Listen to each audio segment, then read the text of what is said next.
I've always wondered, do you still have the scarf? Well, you see, the scarf thing is Tom Baker. Tom Baker wore that big scarf. Sorry, yes. Did you always say the umbrella with that? Yeah, I've still got the umbrella. I've still got that, really. That's my idea, because when I took over from Colin Baker, the scene that he,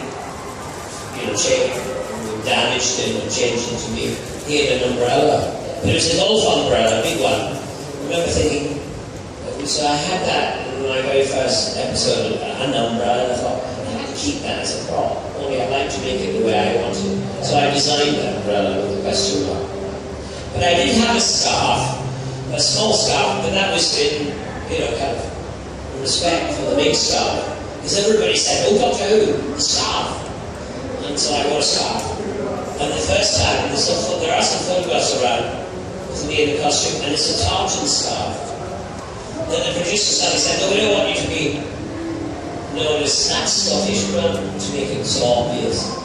So we changed it, and he said, there's some scarves there, choose one. So I looked at the one, and I looked at the one I got, which was a paisley scarf. But of course, the producer didn't realise that paisley was in Scotland. So I got my Scottish scarf. And it was a much more subtle Scottish scarf. A nice touch. So, I want to start with Nick, partly because of this moment. I want to start bringing in questions from the audience, ladies and gentlemen. We are a roving mic support, right? Okay, they do this one. Yeah, okay, so roving mic. Should I go down and roll with the mic? You don't have to, you won't. No, I'll do that. And more light, perhaps more light. Let's see. What do you want? What do you want to ask? Over the years, different doctors regenerated for different reasons. Most of them were for saving their companions or the world or being forced to. You, on the other hand, didn't get that opportunity. If you could choose a reason for why you had to regenerate, what would it be? Well, I regenerated into that ugly little man from Liverpool. What's his name? Paul McGann. He's a dwarf, Yeah, but you got shot in an alley in a horrible American movie. And it was like, compared to all the other doctors, there wasn't that real shining. And I guess you all died from the person who was your companion for that one episode. So if you could have chosen a different way, well, I would have chosen not to go. That's my different way. Anyone else? Yes. Over here. Hi. My question is, in Doctor Who, how did it, after you went to Doctor Who, how did it change the plot again? Oh, well, when I finished off doing Doctor Who, well, what happened was I became just a bit more famous. And I used to do lots of theatre work, touring theatre and plays, and so I got paid more for doing the same plays, and they gave me more, an extra knock on my wages. So that was actually rather good. Hello, Sylvester. First, I want to say it's great to meet a fellow Scot here, and I know the TARDIS that you're talking about. So my question is, what would you think of a possible season of Doctor Who where he meets another Time Lord who wants to build a machine to give him more regeneration so he can live longer, but that Time Lord actually turns out to be the Master, and the reason he gave him his regenerations was that so he could live for the rest of his life knowing that he failed the world? Could you write that down and send it in, please? And we can put to a big finish when we're recording. That's very complicated. I don't know how to answer that one. I have a question. What the funniest thing happened on set? The funniest thing happened on set. Well, actually, what it was we were filming, we were filming in the deserts of Dorset. You know, England has no deserts, but there's this huge sandpit in the south of England, and twice I filmed there. Once was The Great Show of the Galaxy, and the other one was Survival. And both times it was over 100 degrees, which is nothing to you, but over that 100 degrees Fahrenheit, it was really hot, and it was like making a spaghetti western. Now this had lots of cat people in it. There were cat people all dressed up, and there was a young lady, because we were outdoors, because we were in Britain, we were not used to sunshine, there was no shade. And these poor girls were left out without any shade, and they freaked out. and one of them couldn't stand it. So she stripped off her costume, and she was last seen running over a sand dune. Only she forgot she was only wearing a thong. And that, to me, was one of the memorable moments, and rather funny as well, from Doctor Who. I really like that one. Excuse me, I'm coming through. I could go to Comic-Con dressed as any character. Who would I come as? I don't know really. Benny Conley. Oh, I love it.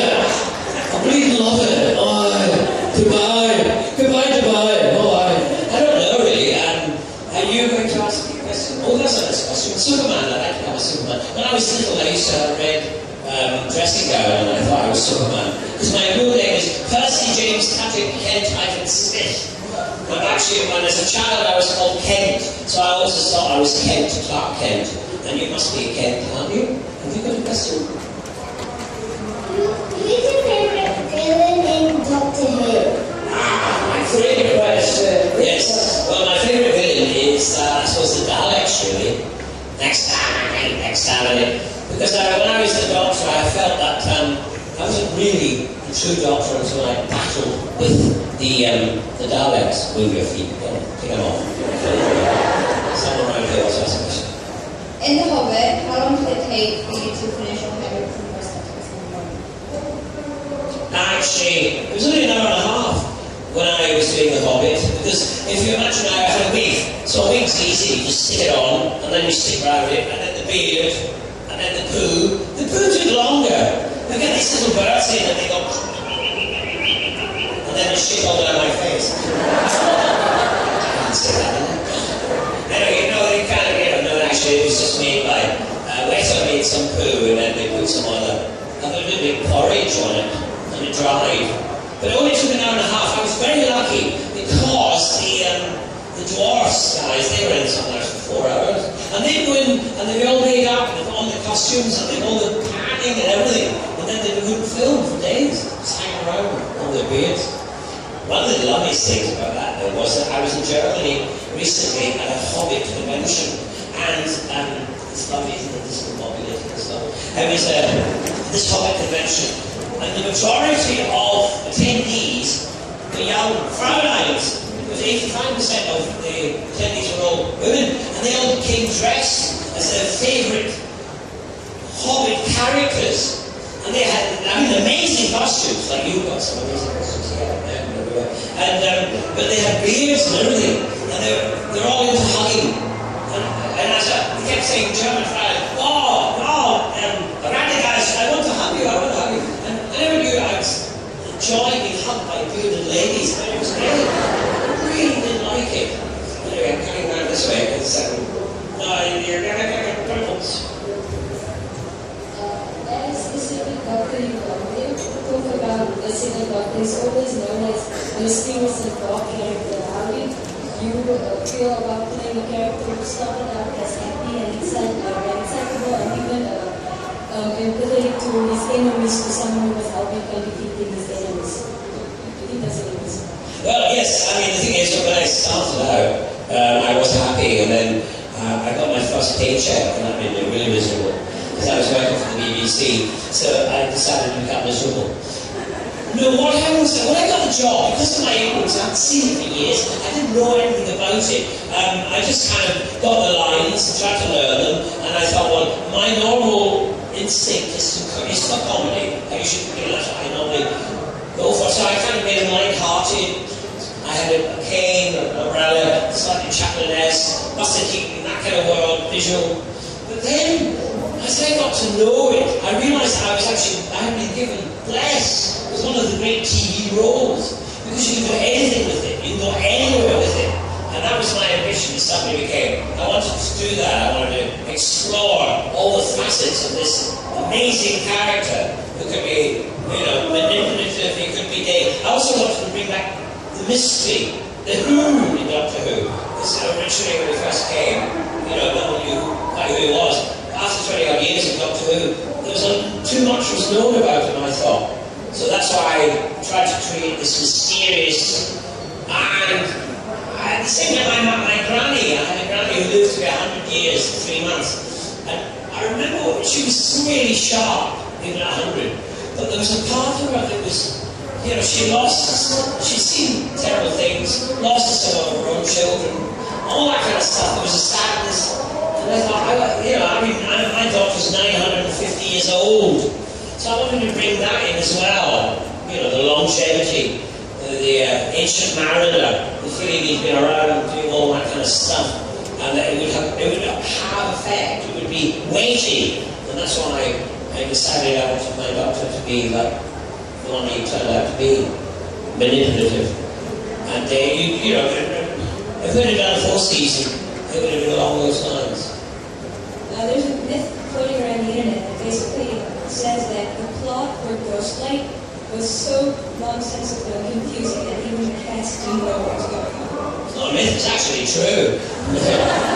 No, we didn't. I mean, it's very strange. The reason is partly because the producer thought he could get away with doing 4 episodes.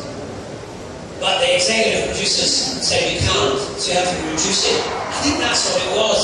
So there was, if it had enough episodes, it would have made sense. But they had to edit it down. And in the editing it down, they lost some stuff. So, you know, that's why it doesn't make quite sense. But then, yes, at the same time, it is mysterious. And there's some great writing for the Doctor and for Ace. I mean, I think that some of the character stuff that they were given to do, keep your hands up, because I don't know what you have to put down. And, you know, so anyway, I think that's how to choose, not of myth as a fact. Speaking of this, have you still got that in your band? Oh yes, no, I see Sophie Aldred quite regularly, and I also see Bonnie, Mel, and we're still great friends. And you become a family, really. Even the Doctors, I meet Paul and Peter and Colin and Tom. You have a great kind of, it's like, you know, brothers really in a way. You kind of love them. You also hate them at the same time, you know. I'm better than you, no, I got bigger TARDIS than you, all that kind of stuff, When you were in the 5-ish Doctors reboot, and you were the other Doctors as well, were there any points where you felt like you actually wanted to be in the 15th anniversary special? Sorry. Finish. Okay. No, yes, well, what happened was, we all wanted to be in the 50th, that's why we made the 5-ish Doctors. The reason why we wanted to be in the 50th anniversary was all of us have been travelling around the world, meeting Doctor Who fans all over the world for 2 or 3 years before the 50th, and they always ask the same thing: are you going to be in the 50th anniversary? Please be in the 50th anniversary. We knew that the fans wanted us to be in the 50th, but the producers didn't listen.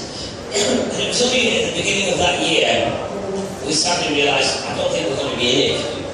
So Peter said, well, let's make this film. He was like a whole movie he was going to make it.